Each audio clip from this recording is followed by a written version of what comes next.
You're listening to the Oneofus.net podcast network.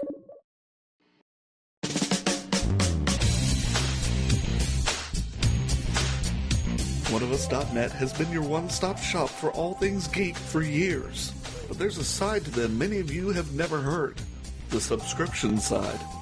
Subscribe and listen to great podcasts like The Breakfast Pub, The Original Gentleman, and the Watch a Movie With Us series. Head on over to Oneofus.net and don't forget your towel.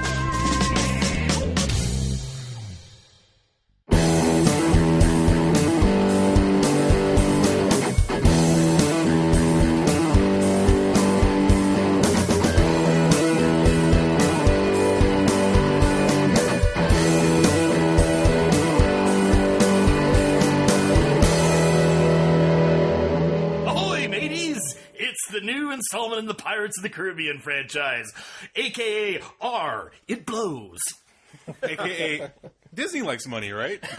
Yar, this be the fifth installment on a movie based on a theme park ride. Let me just before we jump in, let me ask anybody, because I was trying to think of it during the movie. I can remember the first three movies and what they were about. What was the fourth movie about? The fourth movie was about tie-ins to stuff that nobody cared about. Yeah, I remembered a little bit about the second, third, and fourth. No recollection at all. The only thing I remember about the fourth movie is that I really liked the book it was based on that had bared no resemblance to whatsoever. Oh, they pulled a Books of Magic and Harry Potter? Pretty much. Okay. It's by On Stranger Tides by damn it, now I'm blanking on his name, but it is really good, has a lot to do with voodoo and the Fountain of Youth and dead pirates, but nothing to do with Jack Sparrow, or this movie for that matter, which is okay, because this movie really decided to ignore it. Yeah, no, this movie has a lot in common with the first movie in the franchise, in which Jack Sparrow had everything to do with the first movie. Jack Sparrow, in his youth, fucked up a bunch of people and turned them into ghosts, and now they want to kill him. And ta-da, that's what's happening here. But instead of the Barbossa character, played by Geoffrey Rush, who it does appear for a long point in this movie, is one of the main characters. Again, we get He said derisively. Yeah, we get a new guy. We get Javier Bardem playing, go figure, an insane Spanish guy with a grudge. But Beau. Yak Sparrow! It's like, you can make the J sound. Stop it. It's Yak. Because whatever turned him into an undead ghost that's always floating through shit, it also gave him emphysema. Yes. The more interesting point of this, the whole movie starts out, it's since we're doing a soft reboot, and Orlando Bloom and Keira Knightley decided they wanted very little to do with this franchise anymore. Instead, we get we get their characters Mark II, a young woman and a young man. The young man is in fact Will Butler, who is is it Butler? Henry Turner. Yes, it's excuse me. It sounds like a blaxploitation let's star. Get the names right. Henry Turner. Henry Turner, son of Will Turner. Yeah, Henry Turner, son of Will Turner, who his mom has apparently told him of the fact that his dad sleeps with the fishes most of the years, and he's dedicated his very young life at this point to try to figure out how to break his curse, and he actually manages to even track his dad down and says, I figured out that if I find this thing called the Trident of Neptune, which has the power to break all the sea's curses, then you can come back and live with me and Mom. Which I gotta say, like, just from this is gonna sound like, just from a lawyer standpoint, I fucking love that there's an overriding law. For all these other curses, they have their own arcane laws. Yeah. But if you find this one thing, you break every other thing. We call it the fuck it clause. Yeah. Poseidon is the chief justice of the sea court. He can invalidate every other curse. It's the how we write the fifth sequel clause. Right. Yeah. Exactly. So, flash forward to about 10 years later, and the little kid is now a young adult, and he's still trying to find his way to said Trident, not having much luck, and the British ship that he's serving on inadvertently encounters a bunch of ghosts, which, like every other ghost in the Caribbean, wants to fuck up Jack Sparrow. In fairness, everybody in the Caribbean wants to fuck up Jack Sparrow, and that's one of the overarching themes of just about every one of these movies. It's, oh hey, Jack Sparrow's pissed someone else off, and now they want revenge. Pretty much. But I think this movie makes a turn because Jack, this takes place this takes place about... I think 5 or 6 years after the events of the last movie, and it seems like just that long since we've seen one. Yeah, because I mean, at the very least, it has to be at least 16 to 17. They actually date it. Like Barbosa at one point says, "It was 5 winters ago." It probably was about that many. When everything, yes, and it just seems like one long winter. But Jack Sparrow has fallen into a shadow of his former self, and he's basically Johnny Depp. Yeah, exactly. Slightly less wife beating. They didn't have any footage on the Caribbean internet of him beating up Keira Knightley, but he is still living in disarray. A drunken slob with a shadow of his crew. At least they at least have the wherewithal to find the strongest fucking horses in the Caribbean. Oh, you mean the Fast and the Furious 5 plot or the Italian Job plot? Exactly, and there's an action sequence at the beginning which is just so unlikely. It does do a great job of letting you know that no, this is Pirates of the Caribbean land. You're on the Disney ride now, so don't expect anything to really, make sense or follow rules of physics or, You're exactly right. For people to, people in the British Navy to actually act like people in the British Navy act. Don't let that action scene in the beginning kind of set your expectations for the rest of the movie. It's very much a tease because that's going to be the best action sequence in the because they've lifted it from the climax of a lot of other better movies. Yeah, they lifted everything from this movie from other better movies. Let's be real. There's nothing very... They pirated it. There's nothing very original in here. This is very much using the first movie as a blueprint. They send Jack to prison. Where he finds the young ingenue and the young romantic hero, and they both the male hero knows that he's got to find Jack Sparrow to help find the Trident, even though they make no explanation why this rummy could be any good to him. Yeah. Well, the thing I love about this is it's sort of, this movie honestly feels like Jack Sparrow going down his to-do list. He's like, oh shit, Will's still a sea person. I gotta solve this. Which he doesn't, of course. Yeah. Because there's a point they use, like, every other character in this movie is a proxy for what is supposedly the main character, Jack Sparrow's motivations. He's pretty much just bouncing from scene to scene, kind of like Johnny Depp bounces from film to film at this point. Well, there was the way it should be. Yeah, I mean, it definitely fumbles around. My biggest problem with the movie is that it doesn't really have an emotional center. It has a lot of well-made set pieces. I think it tries. I think it wants, obviously we're expected to feel the same way about Jack Butler and the new female lead who's our stand-in for Keira Knightley's character, Kaya Scodelario. But the problem is as Creed Smith. But and I will say, like, I think she has lots of chemistry, none of which connects with the guy playing Will Butler. Yeah, but here's the thing: the acting didn't let this down. The problem is, as long as this movie it's about 2 hours. They would have been well spent to spend about at least like 10 other minutes.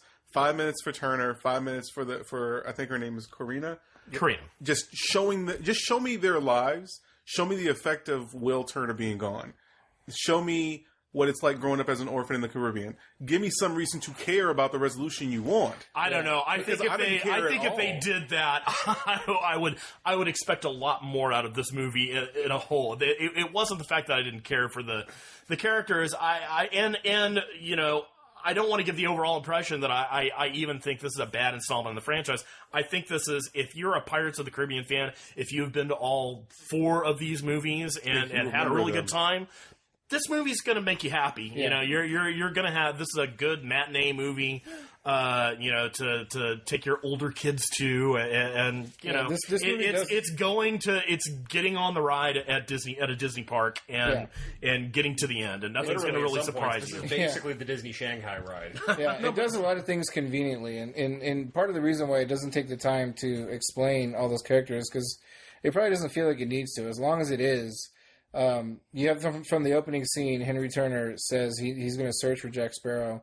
Spends 10 years doing it, then all of a sudden he stumbles out of a bar and hey, look, there's Jack Sparrow drunk in the street. No, and I agree. I'm not saying what I'm saying because like there was a point about an hour and a half into the movie, we're right before the climax, and I just was sitting there and I realized to myself, I literally don't care at all what happens. I had forgotten. I'd forgotten why she needs the trident. Yeah, and here's the thing. Yeah.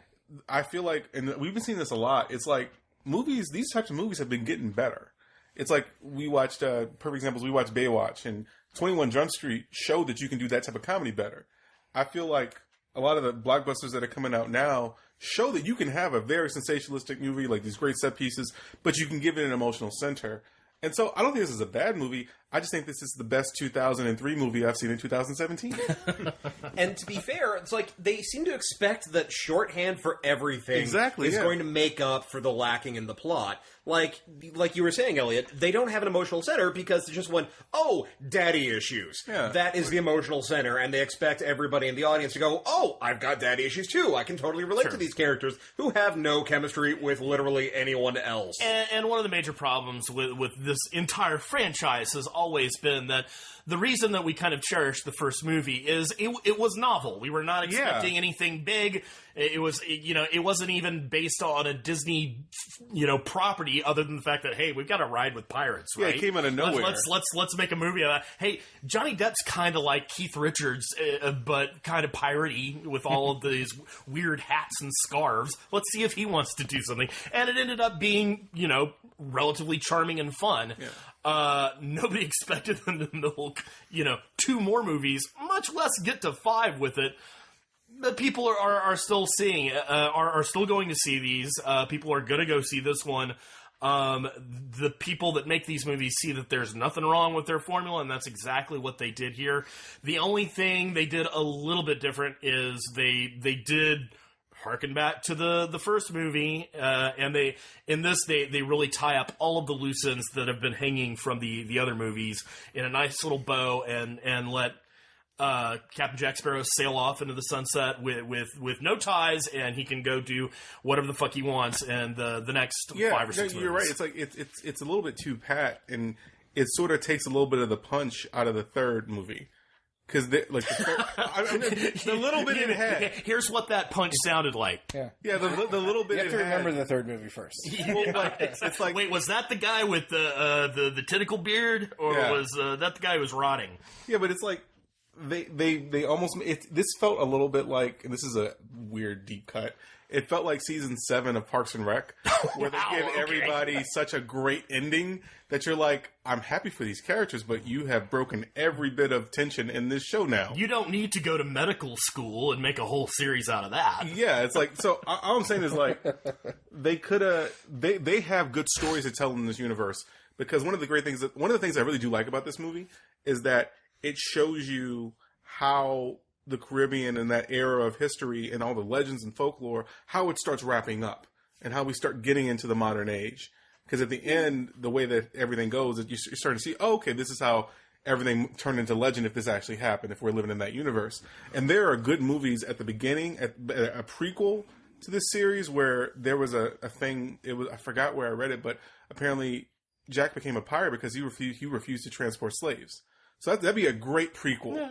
And then the end would be what happens when pirates are no longer like, we're clamping down on all that shit. I think it might be a mistake to bring any more depth than this than it has. But I will agree that they did debut the guillotine in this, probably a few years early. But hell, that's how we're going to clean up the pirates. I mean, to be fair, before we go any further, let's go ahead and move on into last thoughts and wrap things up. JC, what's your take on? Well, I kind of agree with what you said as far as, but I think you kind of meant the first movie. But in this one, I don't know that they necessarily expected a great movie because there's a very simple blueprint they were following.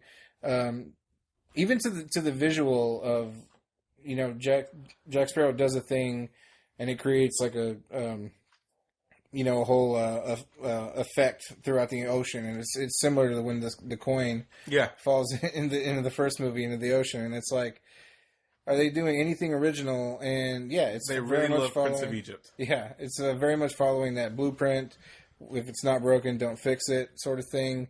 Yeah, it's good fun. It's, you know, 2.5 hours that'll kill time in the summer. Far from the worst thing you'll see. I think it's going to fall victim to the same problem the other movies have, in that a month or two from now I'll forget nearly everything about this movie. But yeah, I would give it 6 out of 10 Honda Accords. Oh god, I just got Wow, Harris. So you remember when The Force Awakens comes out and people were coming out of it going like, well, they just kind of remixed the first movie. Disney decided they had a formula on their hands that worked, and they rolled with it. And you end up with the light cover version of Will and what's her name? Elizabeth, thank you. Who are really just there to occupy the slot that was marked Will and Elizabeth, and don't really do anything interesting with them. And they don't do anything with the script either, because plot conveniences crop up way the fuck out of nowhere. There are some moments that will happen just because they literally said, well, we need a reason for this to happen. And so it does. The only thing that really kind of impressed me with this, other than just the ballsiness of recreating the first movie with worse actors, was the CG they did to make a young Jack Sparrow. Yeah. Where before you would only they did a good job. Before you would only see it in movies. To be fair, though, making Johnny Depp look like a young guy, not the hardest thing in the world. Well, I mean, but the Scissorhands was a good It's touch. not like Kurt Russell or anything.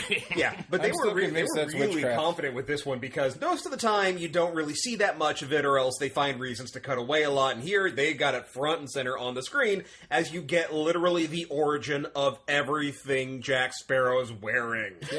Yeah, witchcraft.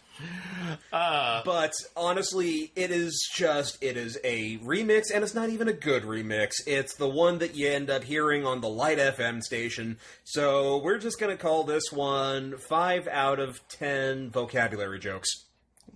Elliott? Yeah, despite all my complaints, it's an entertaining movie. It's something that if you go see, you're going to forget in about a week. It's not going to have any lasting impact on you. Like, I'll give you an example. Like Guardians of the Galaxy 1 and 2, that impacted me. Just like, those are very emotional stories, but they are a spectacle. This is just straight paint by the numbers spectacle. It knows what it wants to do. It wants to make a bunch of money. It wants to enable them to keep on making money and to keep this copyright alive and keep people going to Disney World. And I'm happy for them. It's not something you should rush out to see. Didn't even mean to do that. It's not something you should rush out. You can catch it on like Netflix, but you should Jeffrey rush out to see it. Yarr! But if you catch it on like HBO in a year, you won't be disappointed. It's a good thing to kill some time. I will say that there was like, I'm not going to spoil, but like the end is really satisfying. There is a part about that at the end that's really satisfying. And I will say also, there is a villain in this movie that the actor is, I forgot, it's the guy who played the villain in Iron Fist. And he was David Wenham. Yeah, he does a good job, and he's really acting. And then the way they dispose of that villain, it's so ignominious. It's just like, you pretty much summed up David Wenham's entire career. he's like Sean Bean if he got treated worse. He's a really good actor. So the people are like, and then kind of write him out the third act. Wait, but I was acting. Okay, the cat. Yeah, no, they just cut that thread out of nowhere after building it and building they built it the entire time. There's a bunch. Yeah, hey, this villain is out. Fuck this guy. They realize somebody realized that they have far more other things to do if they want to tie up all the other loose Which ends. they do repeatedly in this, because there's a witch character that shows up out of nowhere, who is there to deliver plot and then disappear. Yeah. Elliot, what was your rating? I would give this. Honestly, just it's not great. It's not bad. Just 5 Disney money making schemes out of 10. All right. I have to agree. This movie, it's very formulaic. It's overlong, but it is what it is. It's cotton candy.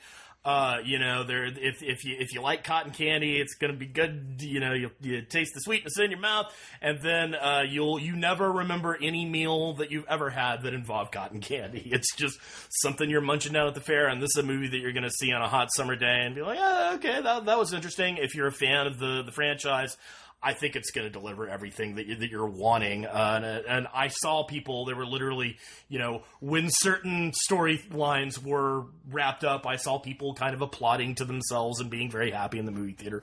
That's what you want. But yeah, if you're, seeking out quality entertainment with your dollars, you might want to wait on this one until it comes on to, some kind of pay-per-view service at the very least. I am going to be generous because I think this is a franchise movie that is what it is, and so I'm going to give it 6 out of 10 dead Spaniards. I do think that we've got clear sailing ahead of us. So if they actually want to do something interesting with the Jack Sparrow character, now's their time to do it. But they had that chance with the 4th one, and now they're back in the same position they were then too. I just love that. Like I've been watching movies. Like it's weird to be watching movies long enough to see the generations turn over, and you're like, oh, I'm old now. No, yeah, no. Everybody, it's pretty bad when we've got to the point that Keira Knightley is now an old woman by Hollywood. Like they should have just cast Daisy Ridley as the new engineer, just to completely do it. She still has time to show up as Jack Sparrow's mom.